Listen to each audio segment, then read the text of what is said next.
এই এই কাগজটা দেখে একটু বলতে পারবেন এই অ্যাড্রেসটা কোন দিকে হবে? আচ্ছা ম্যাম কল ব্যাক করছি। বললে না খুব উপকার হতো।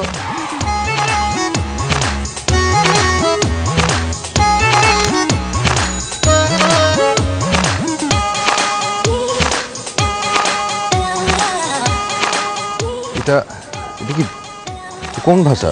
মানে বাংলা। হ্যাঁ বাংলা লেখা।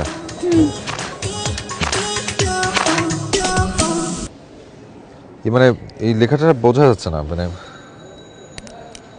আর যে আপনাকে অ্যাড্রেসটা লিখে দিয়েছে হয় ওনাকে ফোন করে জিজ্ঞেস করেন, নাহলে আরেকবার লিখে দিতে বলেন। যদি নাই পড়তে পারেন তাহলে আমার সময়টা নষ্ট করলেন কেন? হাজারা। আর আমি কাকে বলবো?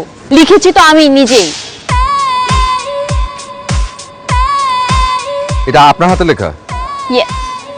আপনি নিজেই আপনার হাতে লেখা বুঝতে পারছেন না, আবার আমাকে বলছেন বুঝতে?